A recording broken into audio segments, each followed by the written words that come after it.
Ariel here to shake the matrix, expand our minds, and make us all think. How are you guys all doing? Well, we've got a topic for you guys, but before we get started, let me just warn you well ahead of time. First of all, don't matter what time it is you're watching this, because that's just some construct, but you were meant to be here. But if you are religious and you're not ready for this, you're religious and you've been questioning things, then maybe you're ready for this. But if you're religious and you're not questioning things and you're very hung up on where you're at in your journey, and you're just looking for places to just come and spew your stuff on, this ain't the place, okay? It's a waste of your time, it's a waste of your energy, and it's not worth hurting yourself. So, we're going to talk about some pretty shaking stuff today. And contemplated doing this, but I feel like it's really important. So first of all, I want to talk about Jesus pointed within. And I know everyone's used to me saying Yeshua, and yes, that is the words I choose to use. But I understand where the world's at, so we're going to say it. But this dude, Jesus, pointed within. And there's something that we must be willing to question if we are going to step into that truth. Not partially, not intellectually, but fully. Because what I'm actually about to say challenges not just ideas, but entire structures. Entire structures that humanity has built identity around. See, Jesus actually did not come to start Christianity. That's always been man-made, man-constructed, man-designed. He actually came to awaken consciousness. And those two things are not the same thing. You know, those are not at all anything close. And what happens over time is that truth, you know, it becomes it basically we took it and we made it these buildings, these temples, a living realization that becomes a fixed system. And once that happens, the system begins to preserve itself rather than the truth it was born from. So instead of awakening, we inherited this belief system. Instead of embodiment, we inherited repetition. And instead of direct knowing, we were told to listen. Listen to that preacher. Oh, listen to that authority, and listen to the one on the stage. And slowly, almost invisibly, we are conditioned away from the very place Jesus was actually pointing us towards the entire time. Well, we're talking about the kingdom being within and the misguided teachings we were taught. For instance, in Luke 17:21, it says it is spoken clearly that the kingdom of God is within you. Not metaphorically, not symbolically, but directly within you. Here, now. And yet, what have we done? We built constructs and religions and ideas and things that we had to do to get there. We speak these words in churches while still believing a kingdom is somewhere else, somewhere to go into. Somewhere we go, somewhere we earn access to, somewhere that happens after death. But that's not what Yeshua was saying. That's not what Jesus was pointing to. It's not some distant off destination, but he was pointing to a present realization. And this is where everything begins to shift. Because if the kingdom is within you, then the journey is not about becoming something else.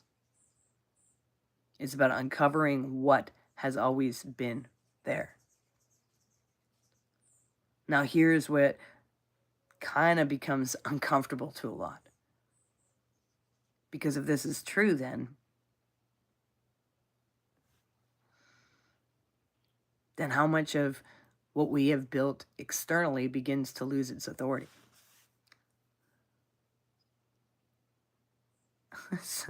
I've never said that. And this is exactly what Jesus said, something that has been largely misunderstood. Not one stone was left upon another. He was speaking of the temple, but not just the physical structure, but he was pointing to the collapse of the externalized system of worship. Because if the divine is within you, then no building contains it. No institution mediates it or owns it. No heresy even mediates it. See, this is not an attack on religion. It is a revelation of something deeper. See, the temple was never meant to be outside of you. Not some secret prayer to be said, not some secret temple to go find, not some secret experience or the amount of times you read your scriptures or the whatever. You are the temple. And when this realization begins to emerge, it starts to dismantle everything built on separation.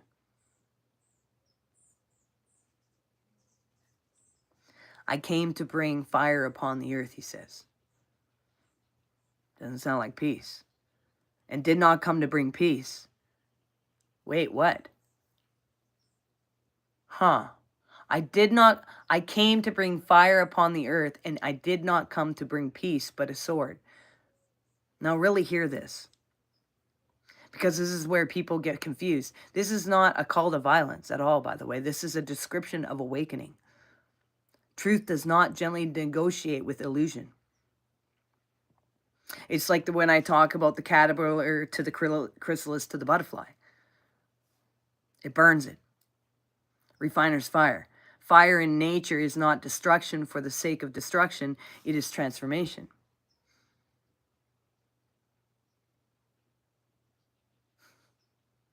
Have an amazing day.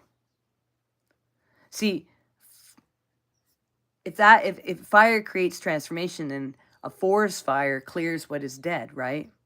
It releases what is trapped. It creates space for new life. And without fire, ecosystems stagnate. And the same is true within you.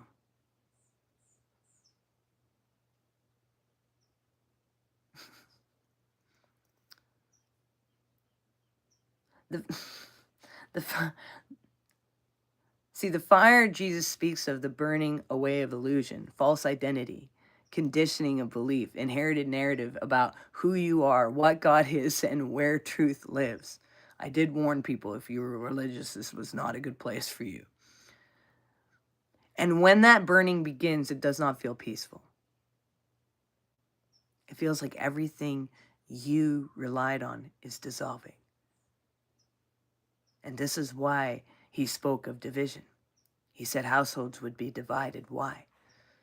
Because when one person begins to see, they no longer align with unconscious patterns. And this is not about rejecting people. It's about no longer being able to participate in the illusion in the same way.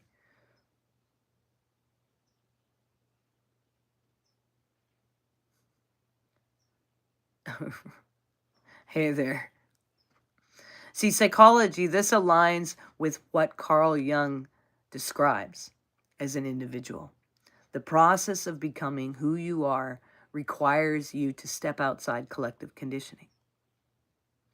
And that creates friction, because the collective depends on agreement. So now all of a sudden you're not agreeing. Well, I understand that. We were talking about the kingdom within. So my encouragement would be to continue to listen. We were talking about the kingdom within. And if whatever you missed, this thing, it'll be on here under my lives, and you can go back and check them out. We were talking about basically that what we have built churches and religions around we necessarily haven't paid attention to what even Yeshua himself was teaching. So the process, we're talking about the process of becoming who you are. The refiner's fire, how that creates friction, becomes collective dependency and agreement. But awakening disrupts that agreement, because let's go deeper. See, Jesus also warned us, if they say, look there, he is there, or look here, he is there, do not go after them. Talks about man being the only.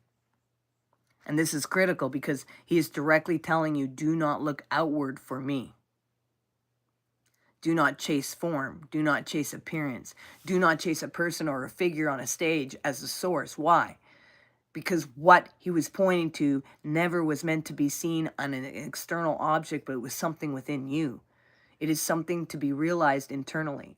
What many call Christ is not a person to find. It is a consciousness to awaken to. And this is where the misunderstandings has shaped entire religions.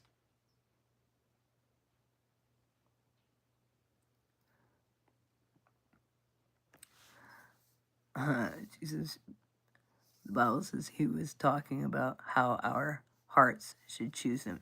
No, actually, if you go even to theologians and go down into some of the deeper meanings of the actual Hebrews and Greek, that's not all he was talking about. The kingdom was within. That's why it's repeated over more times than anything ever was about what was within, and that him was within. That what he was pointing to was within. So even if you want to put a gender on that for yourself, it was within. Because of realizing, instead of realizing Christ's consciousness within, we projected it outward on and began worshiping it as something separate. But the truth is far more intimate than that. Christ is not separate from you. It is an awareness within you. It is a presence within you. It is I am, the I amness, not I am not, before identity. And this is why the language becomes direct in deeper teachings. The kingdom is within you. The light is within you. The truth is within you. Not given, not earned, not granted later, already here. See, that's where religious build these structures and believing that we must say these things and do these things, and that is completely the opposite of what was taught. Yeah, within when you accept him. No, that's not it. And I'm not here to argue that. So if that's what your firm is, that's where I said to you guys at the beginning, this is not the place for you. My encouragement would be, you're not ready to hear this. I'm not here to argue.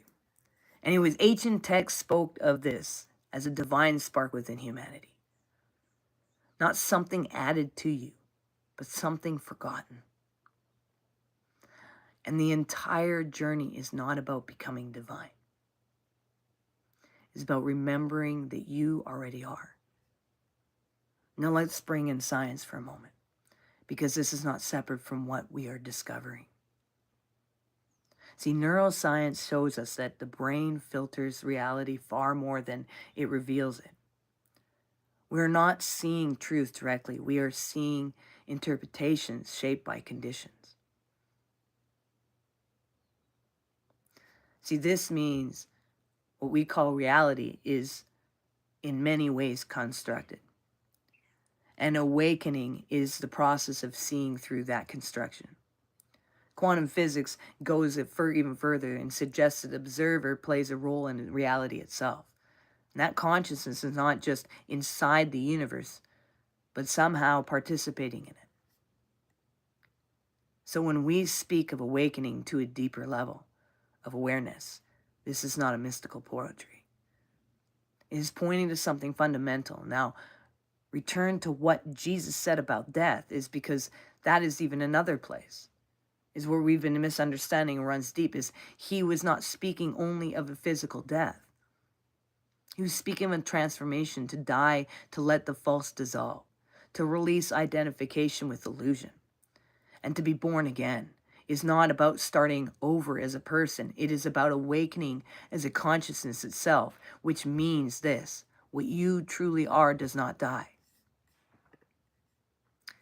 Forms change, bodies come and go. But awareness itself, what you are before thought, before identity, does not begin or end in the way that we think.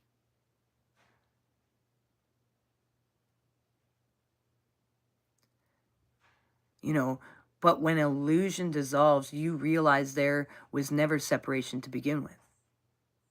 And the core realization is that you have never been separate from what you are seeking. And the amazing thing, actually, science is not separate from it, because they actually show all of it together, even in science. It shows in everything. You were never separate from what you are seeking. Not once. Not for a moment. See, the sense of separation is the illusion. And everything built on that illusion must eventually fall. And this is the meaning behind the temple falling. This is the meaning behind the fire. This is the meaning behind the sword. It is the dismantling of what is false so what is real can be seen. Now understand this. The process is not easy because the old structures resist. The ego resists. The mind resists. The collective resists. Because the old identity depends on illusion to survive.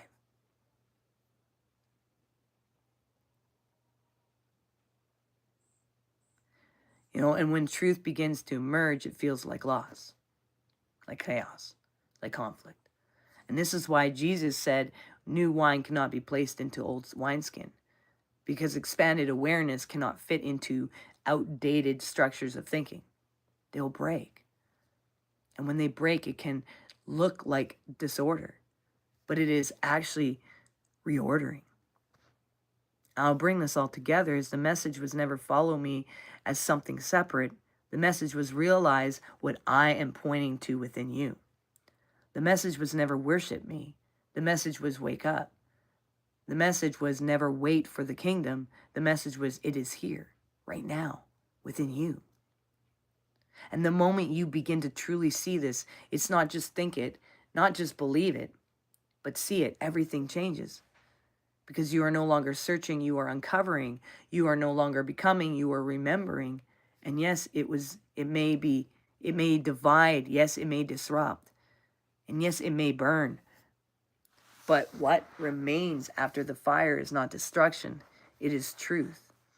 And that truth is not somewhere else. It is not coming later. It is not outside of you. It is what you are right now. And we got to recognize that. So, let's look at some of your comments.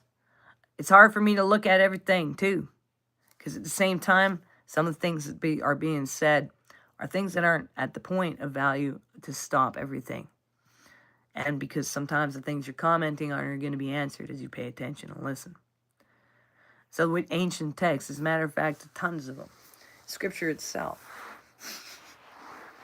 Okay? We got to pay attention. It's not what the preacher's been saying on the stage, guys. We got to pay attention and look at the words and look at that they've even been mistranslated. We've been understanding what they really meant and misguided. We've been taught to look at it something external that has only ever been internal.